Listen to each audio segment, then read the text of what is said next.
الله مخلصا له الدين. Bismillahirrahmanirrahim.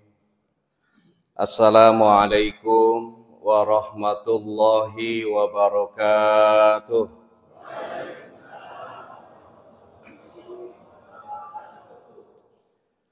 Alhamdulillahilladzi qad akhrajana ta'ijal fikri li arbabil hijah. Ashhadu an la ilaha illallahul malikul huda. Wa ashhadu anna Muhammadan abduhu wa rasuluhu alladzi la yantiqu 'anil hawa in huwa illa wahyuha. Allahumma shalli ala sayyidina Muhammadin nuril huda wa samsid duha wa badrid duja wa ala alihi wa ashabihi ahli tuqa wan najah. Amma ba'du, qala Allah ta'ala fi kitabihil karim wa huwa asdaqul qailin. A'udzu billahis samiil alim minasy syaithanir rajim. Bismillahirrahmanirrahim. Rabbi habli hukma wa alhiqni bis salihin waj'alni lisana sidqin fil akhirin waj'alni min warasati jannatin na'im. Al-ayah sadaqallahul adzim.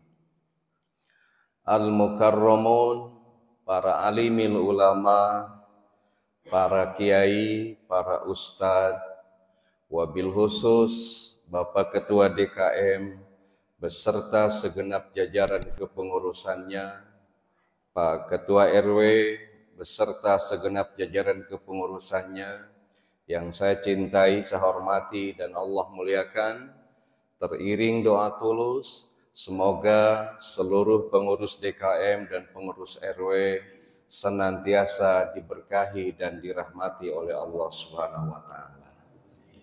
Hadirin wal hadirat rahimakumullah.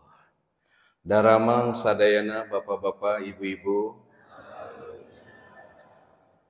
Insyaallah pada kesempatan yang sangat singkat ini, berbarengan dengan momentum subuh akbar dan halal bihalal, saya ingin menyampaikan topik kajian singkat tentang seni mengendalikan diri. Bapak dan Ibu sekalian, cerita tentang derita, cerita tentang nestapa, cerita tentang air mata, itu adalah cerita tentang orang-orang yang lepas kendali. Beberapa bulan yang lalu, kalau tidak salah sebelum Ramadan, saya pernah dipinta ngisi kajian di salah satu lembaga pemasyarakatan di Jelekong, Kabupaten Bandung. Setelah selesai kajian, ada seorang warga binaan ketika salaman. Dia memeluk saya dengan penuh emosional, sembari menangis. Kata dia, "Ustadz, mohon doakan saya. Saya begitu ingat sama anak dan istri saya." Kata saya, "Doakan Kang, sing sabar." "Saya menyesal Ustadz." Kata saya, "Kenapa?"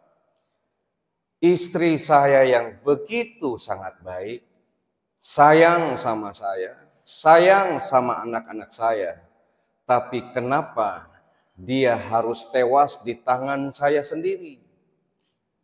Kata saya, "Kenapa?" Ceritanya Pak, istrinya itu pekerja pub. Bapak tahu pub? Pabrik. Ya. Suatu ketika dia kebagian shift malam, pulangnya jam 12 malam. Menunggu suaminya tidak kunjung menjemput.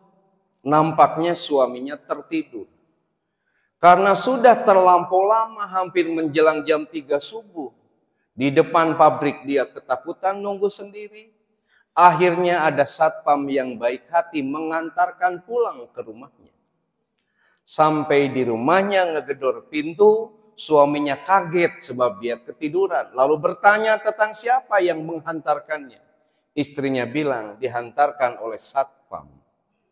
Suaminya bangkit ngagudur kecemburuan pada satpam itu. Akhirnya durder, terjadi perdebatan. Ending dari perdebatan itu, sang istri ditusuk oleh suaminya sendiri sampai meninggal. Kelihatan anggota binaan itu begitu sangat sedih. Kenapa istri saya yang baik hati harus tewas di tangan saya sendiri? Jadi dia begitu sangat menderita. Karena apa? Lepas kendali. Suatu ketika juga saya pernah ngisi kajian di kota Bandung. Pengajiannya ibu-ibu. Pada saat dia nelpon, Ustadz, tolong nanti pada saat kajiannya jangan nyinggung-nyinggung soal janda. Insya Allah Bu. Sebelum kajian saya bertanya, kenapa Ibu? Saya jangan bicara itu. Ustadz mohon maaf, kita ini hijabers. Kata saya, apa Bu hijaber itu? Himpunan janda berprestasi. Asli Pak ini. Mereka rata-rata karyawan BUMN. Orang yang berdaya secara ekonomi, ada yang bisnismen, ada yang punya perusahaan. Kemudian karena dianggap suaminya itu bagian dari beban yang menghambat karirnya, lalu ada masalah di rumah tangganya, akhirnya mereka cerai. Rata-rata mereka punya anak satu. Kalau kata Pak Helmi mah disebutnya Mahmud Abbas. Mamah muda anak baru satu. Nampaknya mereka tidak tahan dengan status janda itu. Hingga mereka bikin komunitas. Apa pesan dari mereka? Ustadz, tolong sampaikan ke ibu-ibu di pengajian. Bila ada masalah dalam keluarga, jangan emosional, apalagi lepas kendali menggugat cerai pada suaminya. Sebab ternyata status janda itu begitu sangat berat kami rasakan. Mereka begitu sedih meskipun mapan secara ekonomi dengan status itu. Bapak dan Ibu sekalian, karena lepas kendali bisa seperti itu. Maka konon ada cerita, ada janda punya anak satu, Pak, menikah dengan duda dunia damai ya, yang juga punya anak satu. Hasil dari pernikahan itu punya anak lagi satu. Suatu ketika istrinya nelpon sama suaminya, ayah, buru pulang ke rumah. Ada apa Bun? Itu anak aku sama anak kamu ngeroyok anak kita. Ya. Jadi ternyata ribut di rumahnya seperti itu. Bapak dan Ibu sekalian, cerita tentang sekali lagi luka, derita, nestapa itu adalah cerita tentang orang-orang yang lepas kendali. Kita mungkin bisa menyaksikan bahwa berbagai macam praktik penyimpangan dalam kehidupan kita, semua judulnya karena lepas kendali. Ini konon ada anekdot Pak. Suatu ketika setan itu kan mengajukan pensiun dini ke Gusti Allah. Cek setan, Gusti abdi hoyong pangsiun jadi setan. Saur Gusti Allah, naon maksud maneh? Gusti abdi tosamikna wa atokna bila kaifa. Ngajalankeun tugas ti Gusti keur ngagoda manusia. Tapi Gusti abdi lieur ningali tingkah laku manusia. Saur Gusti Allah, lieur kumaha? Gusti di setan mah teu aya setan anu memperkosa setan, di manusia mah pimpinan pondok pesantren memperkosa santrina. Gusti di setan mah teu aya setan anu ngabunuh setan, di manusia mah murid membunuh guruna. Gusti abdi hayang eureun jadi setan, abdi lieur ningali tingkah laku manusia, abdi sieun kagoda ku manusia. Jadi tibalik lain orang mesin kagoda ku setan, setan yang sieun kagoda ku kita. Bapak dan Ibu sekalian, waktu kemarin saya umroh ikut kajian di Masjidin Nabawi. Butir-butir kajiannya saya catat dan ingin saya sampaikan pada kesempatan kali ini. Bapak dan Ibu sekalian, bahwa di Quran surah As-Sam ayat 8 Allah berfirman, fa'alhamaha fujuraha wa taqwaha. Allah itu mengilhamkan kepada setiap kita dua potensi. Satu, ilham fujurah, potensi hawa nafsu. Yang kedua, ilham takwa, potensi kebaikan. Hidup kita ini adalah interaksi dominatif, bahkan pertarungan antara potensi kebaikan dengan hawa nafsu. Ketika hidup kita dikendalikan oleh potensi kebaikan, maka qaribum minallah, kita dekat kepada Allah. Pagi hari ini kita punya inner energy untuk kumpul di masjid ini melakukan kajian. Bapak dan Ibu yang hadir di masjid pagi hari ini, simbol dari orang-orang yang mampu mengendalikan potensi hawa nafsunya dengan potensi kebaikan. Tetapi ketika hidup kita dikendalikan oleh hawa nafsu kita, kita itu ba'idum minallah, jauh dari Allah Subhanahu wa taala. Karena itu hidup kita produktif dengan berbagai macam kemaksiatan, bahkan mungkin kita menjadi manusia yang lepas kendali.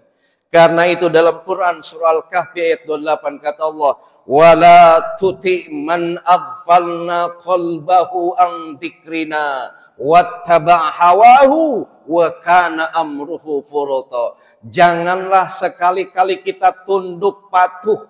Janganlah kita mengikuti orang-orang yang hatinya lalai dari zikir kepada Allah. Dan jangan pula kita bersahabat atau mengikuti orang-orang yang suka mengikuti hawa nafsunya.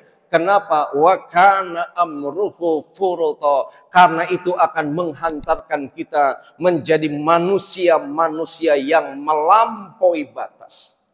Bapak dan Ibu, cerita tentang deviasi sosial, patologi sosial, berbagai macam penyimpangan adalah gambaran mereka yang hidupnya lepas kendali atau melampaui batas. Punten Pak, di kita hari ini luar biasa. Patologi sosial tumbuh laksana cendawan di musim hujan. KDRT itu muncul karena lepas kendali.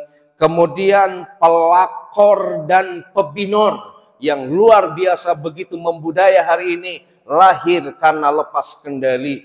LGBT yang luar biasa fenomenal itu lahir dari lepas kendali. Kemudian berbagai macam penyelewengan yang lain itu karena lahir dari manusia-manusia yang lepas kendali. Pertama, di antara seni mengendalikan diri, saya catat dari salah seorang syekh di Masjid Nabawi pada waktu itu. Pertama kata beliau, syaitir ala sahwatika indama takunu munfaridan. Bagian dari mengendalikan diri, kata beliau, kendalikanlah syahwatmu ketika kamu sedang sendirian.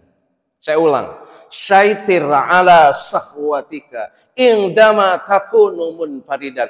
Kendalikan syahwatmu ketika kamu sedang sendirian. Apakah syahwat itu? Satu, Pak. Syahwat itu adalah nafsu makan minum tanpa kendali. Ketika nafsu makan minum tidak kita kendalikan, itu akan mewarisi nafsu konsumtif. Nafsu memiliki sesuatu secara membabi buta. Nafsu melakukan eksploitasi. Nafsu untuk greedy atau serakah. Pak, mereka yang terlibat pada praktek kolusi, korupsi, nepotisme yang luar biasa, liga korupsi di kita ini luar biasa bombastisnya. Itu lahir dari apa? Dari karakter nafsu makan minumnya yang tidak terkendali. Yang kedua, syahwat itu adalah nafsu seksualitas tanpa rem yang memadai. Bapak dan Ibu, ketika nafsu seksualitas tidak direm secara memadai, ini akan melahirkan berbagai macam hal, penyimpangan dan penyelewengan yang berbahaya. Bapak dan Ibu, punten, setiap kali saya diundang ngisi kajian di SMAK, terakhir kemarin di SMP 1 di Kota Bandung, guru BP-nya bercerita, Ustadz, tolong sampaikan tentang bahaya masturbasi atau bahaya onani. Kata saya, kenapa? Karena berdasarkan riset kecil-kecilan, riset tipis-tipis kami, siswa-siswa kami telah mempraktekkan persoalan-persoalan itu. Bapak dan Ibu sekalian, ketika kita sedang sendirian, kadangkala iblis itu ngajak kepada kita untuk melakukan kolaborasi. Pada saat kita sedang sendirian, setan itu begitu tertarik untuk alladzi yuwaswisu fi sudurin nas. Hati-hati dengan kesendirian. Lalu bagaimana cara mengendalikan diri saat kita sendirian? Anta budallaha ka'annaka tarahu. Kita harus terus punya spirit ibadah kepada Allah seolah-olah Allah melihat kita. Kalau kita tidak melihat Allah, yakinlah bahwa Allah melihat kita. Pak, pada saat kita dihantarkan oleh Allah sendirian, tidak bersama-sama seperti kita hari ini. Saat itu sesungguhnya Allah itu rindu, ingin mendengarkan kita, lisan kita menyapa Allah dengan bersyukur mengucapkan alhamdulillah. Pada saat sendirian Allah itu rindu mendengarkan suara kita menyapa Allah dengan istighfar atas dosa-dosa kita.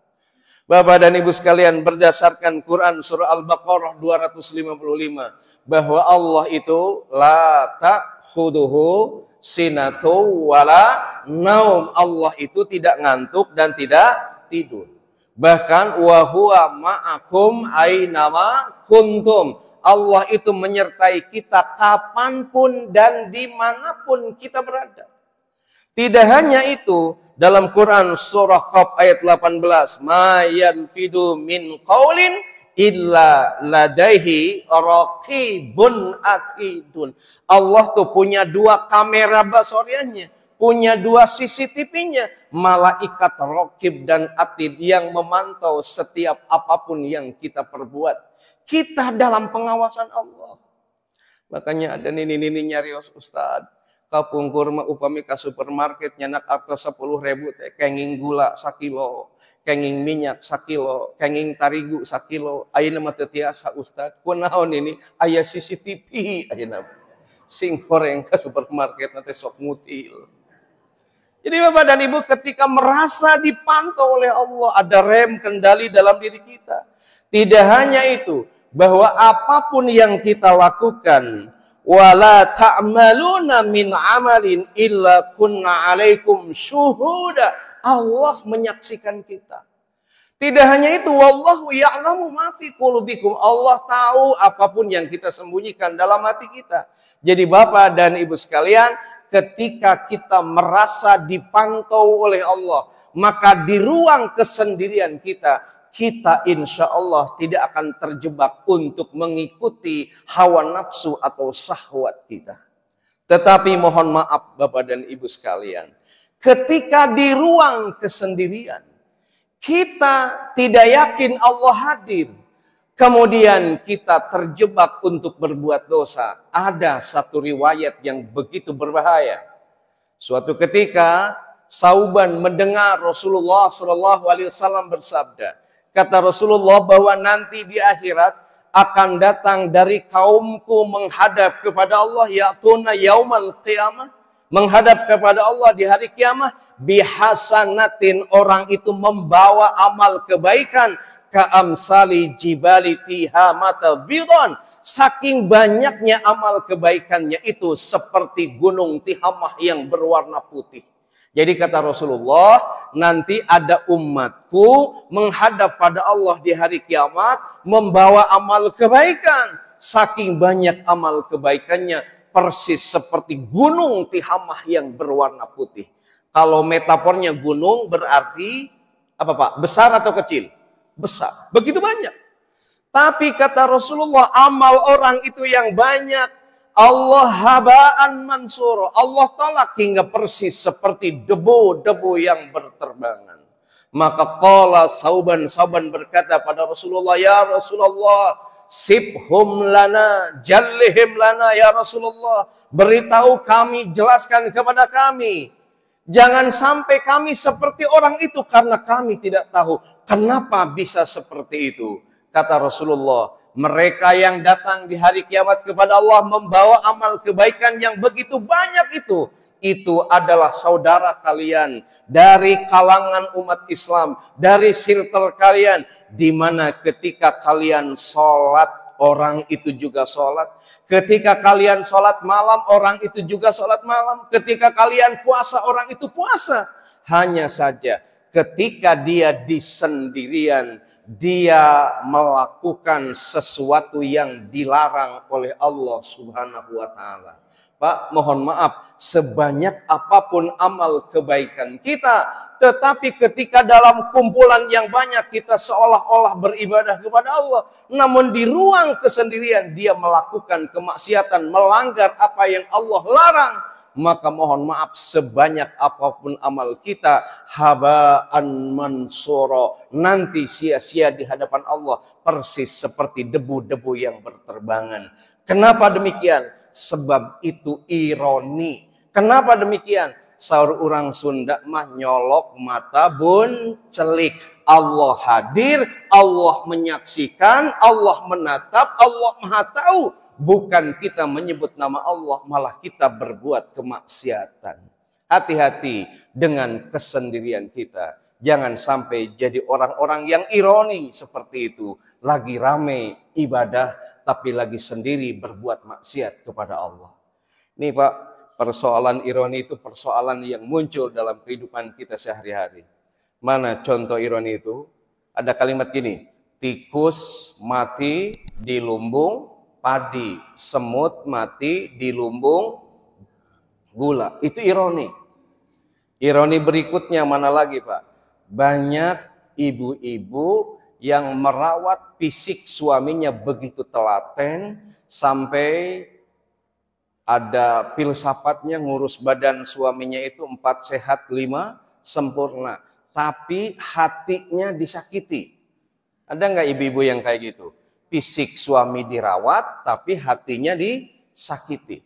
Ibu-ibu seperti itu persis seperti pohon pisang. Dia punya jantung tapi tidak punya hati. Mana ironi berikutnya Pak? Orang-orang di Swiss saking sibuk bikin jam, mereka lupa waktu. Ironi, sibuk bikin jam tapi lupa waktu. Di kita hari ini banyak orang-orang pakai jam tangan harga puluhan juta tetapi tidak tahu waktu sholat. Kan itu ironi. Mana ironi berikutnya? Di kita hari ini banyak para suami yang siap tarung dengan ratusan lebah demi segelas madu. Tapi sedikit sekarang para suami yang siap menghadapi seorang istri saja ketika dia akan ngemadu. Itu namanya ironi. Ini yang tertawa berarti pengalaman ya. Pada pengalaman semua. Itu ironi. Bapak dan Ibu sekalian, kembali bahwa pertama bagian dari seni mengendalikan diri. Kata para ulama, saitir ala syahwatika indama takunu munfaridan. Yang kedua, kita percepat. Wahfad lisanaka indama takunu mukhatiban. Kendalikan lidahmu pada saat kamu berbicara. Jadi pada saat kita berbicara, kita harus bisa mengendalikan ucapan kita. Kenapa? Sebab lepas kendali pada saat kita berbicara, itu kadang menjadi momentum yang bisa menjatuhkan seseorang. Bapak dan Ibu sekalian, salamatul insan fi hibdil lisan. Kita bisa menyaksikan banyak orang-orang yang punya wibawa dan derajat. Wibawa dan derajatnya ambruk karena dia tidak bisa mengendalikan ucapannya. Punten Pak. Siapa tempo lalu yang tidak kagum dengan kiprah dakwahnya Gus Miftah? Luar biasa dakwah beliau itu. Kalau saya dakwah di masjid itu biasa. Beliau masuk ke tempat-tempat yang tidak baik untuk berdakwah, luar biasa. Tetapi Bapak menyaksikan ketika sedikit saja dia lepas kendali pada saat menyampaikan ceramahnya, dirujak habis-habisan oleh netizen kita. Kemarin mungkin Bapak menyaksikan salah seorang juru bicara kementerian. Ketika Tempo dikirim kepala babi, dia berkata kepada orang Tempo itu, dimasak saja kepala babi itu. Gimana di netizen kita melihat, dirujak habis-habisan, dihina, dicaci maki habis-habisan. Sehingga Pak Prabowo harus mengumpulkan beberapa wartawan senior untuk mensolusi persoalan itu. Bahkan mungkin di kita ada Pak orang yang jabatannya begitu banyak Pak di mana-mana. Kalau Bapak lihat sekarang beberapa komen atas statement beliau itu, luar biasa dihinanya oleh netizen.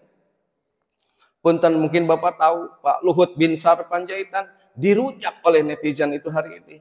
Sampai ada nyanyian kepala pundak Luhut lagi gitu ya. Saking banyaknya jabatan beliau. Kita doakan anak-anak kita semoga berbudi luhur, jangan berbudi luhut. Wah, luar biasa. Jadi ketika tidak bisa mengendalikan pembicaraan, seorang pejabat tinggi sekalipun dinyinyir, Pak. Karena itu Bapak dan Ibu sekalian, kata para ulama, ingat bahwa khalaqal insana 'allamahul bayan. Allah menciptakan kita dan Allah menganugerahi kita kemampuan dalam berbicara. Jadi kemampuan kita dalam berbicara itu adalah anugerah dari Allah. Karena itu kata para pencinta tafsir, pada saat kita berbicara, maka pembicaraan kita itu harus bagian dari ekspresi syukur nikmat atas kemampuan berbicara yang Allah berikan kepada kita. Bapak dan Ibu sekalian, jangan sekali-kali kita berbicara, melainkan pembicaraan kita adalah wujud syukur nikmat atas kemampuan kita dalam berbicara.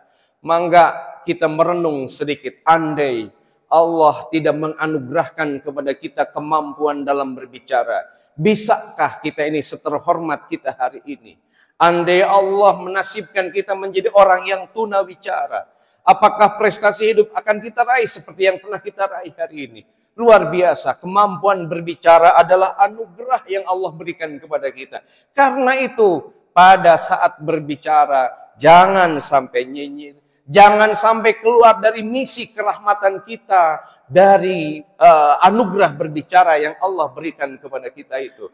Sekarang agak ngeri-ngeri sedap Bapak dan Ibu sekalian, sebagai efek dari terpaan media sosial. Mohon koreksi saya kalau istilahnya salah. Saya menemukan satu istilah, bahwa kita hari ini sedang terjebak pada budaya katastrofik atau katastro.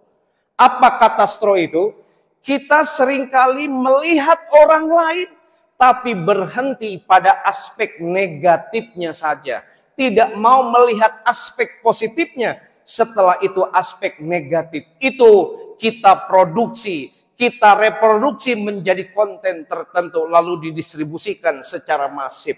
Maka di kita lahir sekarang profesi yang luar biasa Pak, mendapatkan uang begitu banyak yang disebut dengan buzzer. Buzzer itu kan produksi ludak ledek ngangen lolodok.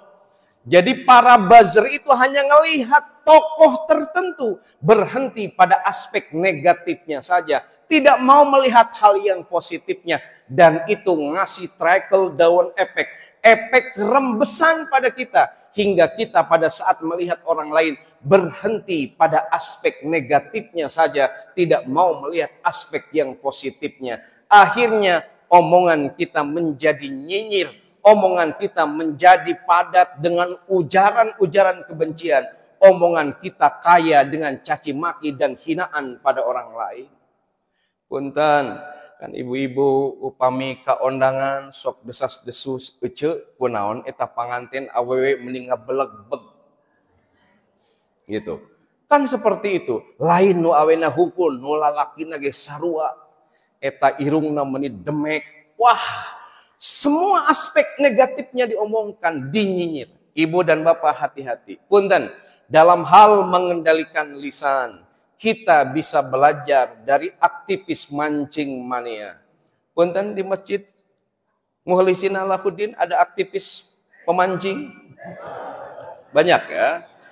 Bisa belajar Pak dari tukang mancing. Punten Pak, ikan yang selamat dari umpan mancing mania, ikan yang gimana?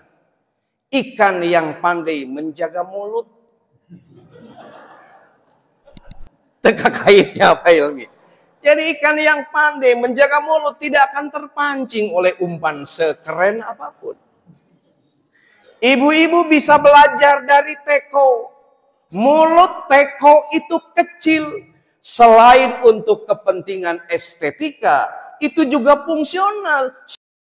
Sebab ternyata tidak semua isi pikiran dan isi hati kita harus ditumpahkan. Kalau semua pikiran dan hati kita ditumpahkan, itu mulut kita seperti mulut ember. Jadi harus belajar dari kearifan itu. Bapak dan Ibu sekalian, kembali. Cerita orang-orang berwibawa. Jatuh harga diri dan martabatnya, lazimnya karena tidak bisa mengendalikan lisan mereka. Maka yang kedua, bagian dari seni mengendalikan diri. Wahfad lisanaka intama takunu mukhatiban. Kendalikan lidahmu, lisanmu pada saat kamu berbicara, kata para ulama. Yang ketiga, wa amsik bi anfi'alik indama takunu ghadiban. Sahur para ulama, kendalikan amarahmu pada saat kamu diterpa emosi. Pada saat kita diterpa emosi, kendalikan amarah kita. Maka kemampuan mengendalikan amarah itu menjadi identitas orang-orang yang bertakwa. Bapak dan Ibu, pada saat amarah membuncah di dalam dada kita, kita harus bisa mengendalikannya. Mungkin ibu bapak sudah dengar cerita yang bertebaran begitu banyak di TikTok, di WA, dan lain sebagainya. Konon ada salah seorang mahasiswa dari Asia Tenggara ini yang kuliah di Harvard. Begitu sangat cerdas. Sehingga semua mata kuliah yang dia kontrak nilainya itu A+ semua. Sampai-sampai perusahaan-perusahaan besar kayak Bill Gates dan lain sebagainya sudah mengincar mahasiswa itu untuk menjadi bagian dari korporatnya. Hingga suatu ketika ada seorang guru besar yang ngasih nilai pada mahasiswa itu A-. Seluruh dosen yang lain ngasih A+, tapi seorang guru besar itu ngasih nilai A-. Sehingga dia datang kepada gurunya itu dan bertanya kenapa diberi nilainya A-. Setiap kali kuliah dengan dosen itu nilainya selalu A-, tidak A+ seperti orang lain.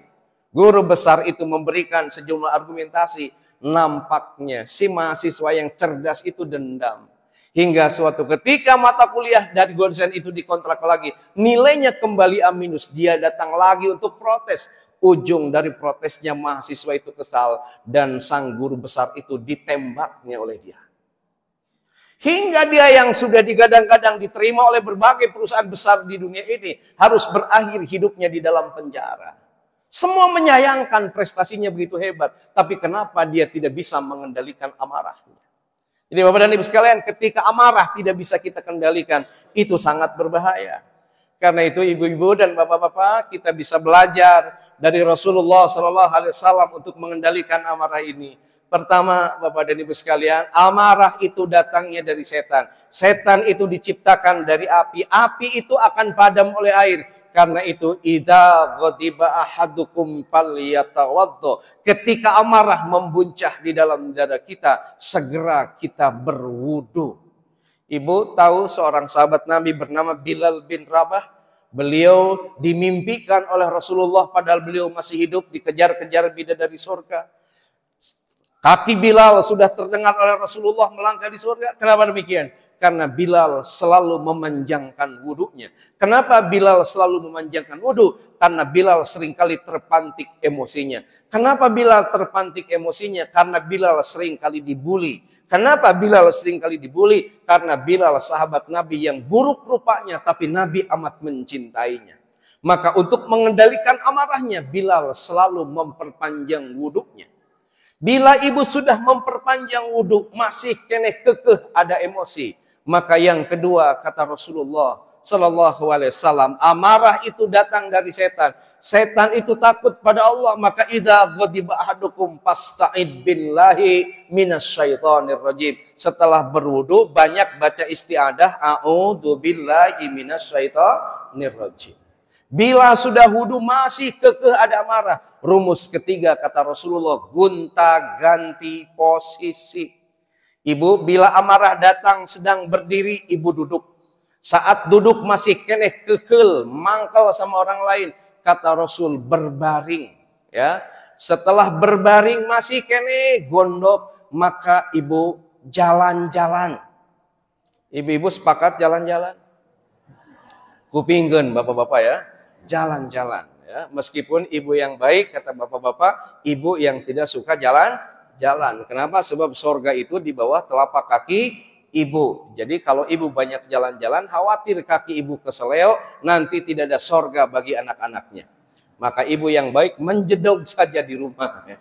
Itu pesan dari bapak-bapak. Ya, karena sorga di bawah telapak kaki ibu. Ibu kalau sorganya istri di mana? Di bawah telapak kaki suami. Makanya ibu kalau suami ibu nendang, ibu jangan ngeles sebab itu tendangan dari sorga. Ya. Ulah itu maka DRT. Ya. Nah, gonta ganti posisi. Kenapa gonta ganti posisi? Supados slow, supados santai. Sebab kalau amarah di bawah santai, lajimnya suka terurai. Kan pernah ada cerita mau hajian, Pak. Sebelum ke Armuzna, pasangan suami istri di haji khusus itu suka sekamar. Kalau pilihannya pingin sekamar. Handphonenya waktu itu masih zaman BlackBerry. Baterainya habis handphone sang istri itu dicas. Lalu jam 12 malam saat tidur tiba-tiba dari BlackBerry istrinya ada notifikasi. Tirilik, tirilik. Ada pesan masuk. Suamina kaganggu hudang. Pas ditinggal di BlackBerry istrinya ada tulisan beautiful. Oh suaminya ngamak, saha peting jemplang jembling kerhajian, ngajapri ke pemajikan pakai beautiful segala. Emosi Pak, dihudangkan istrinya, hudang. Kata istrinya, ayah naon ayah, saha kerhajian peting kieu, ngajapri pakai beautiful segala. Istrinya rewas, dilihat Pak BlackBerry-nya. Saur istrinya tenang, ayah, saur Rasulullah, kalau amarah datang lagi berdiri, ayah duduk, sok duduk ayah. Setelah duduk sok ayah baca, pas dibaca bu isinya bukan beautiful tapi baterai full. Jadi bisa jadi kusabab emosi baterai full bisa jadi beautiful. Gonta ganti posisi. Ibu kalau sudah gonta ganti posisi kekeh masih ada amarah, membuncah di dalam dada, tos abdas, tos baca istiadah sudah gonta ganti posisi, maka idza ghadiba ahadukum, rumus terakhir pal yaskut, diam. Jangan amarah dititipkan di mata hingga berbuah eye contact yang menakutkan orang lain. Jangan amarah dititipkan di lisan kita hingga berbuah perkataan yang bisa melukai orang lain. Jangan amarah dititipkan di tangan dan di kaki kita hingga berbuah perbuatan yang bisa melukai orang lain. Dan jangan pula amarah itu dititipkan di status media sosial kita. Jangan, tapi pal yaskut, diam. Maka ada peribahasa, diam itu adalah emas. Saya ulang Pak, diam itu adalah emas. Maka upami bojo bapak rewel, bawel, nyarios terus hoyong meser emas, bapak tegadu artos, maka bapak diam. Sebab diam itu adalah emas. Ya ibu-ibu di komplek mau Pak upami tatangi meser emas teh sok nyanyi di depan suami teh. Haredang, haredang, haredang, panas, panas, panas. Ningali, ningali tatangga geus mareuli emas gitu ya. Gitu. Ku bapak lamun istri bapak nyanyi gitu balas deui tong ele. Haredang, haredang, haredang, panas, panas, panas. Ningali, ningali tatangga geus karawin deui. Kalau sudah diam Bapak dan Ibu hingga Bilal datang pada Rasulullah, ya Rasulullah saya sudah bisa diam ketika dihina, ketika dicaci, ketika dibuli. Tapi kenapa ya Rasulullah mata ini berderas atau bercucuran mata dari air mata ini? Saur Gusti Rasul, Bilal bersyukurlah bahwa di antara air mata yang diharamkan disentuh oleh api neraka adalah air mata yang menetes membasahi pipi sebagai ekspresi menahan amarah dan emosi. Jantan, upami ibu nangis karena mengendalikan amarah, air mata ibu diharamkan disentuh oleh api neraka. Sahabat itu maros, ibu pernah nangis? Pernah. Siapa yang nangis si ibu? Ibu-ibu sering nangis. Saya nanya, bapak-bapak sering nangis? Sekuat apapun bapak-bapak pasti akan meneteskan air mata kalau matanya dicolok. Ya. Colok, ibu nangis.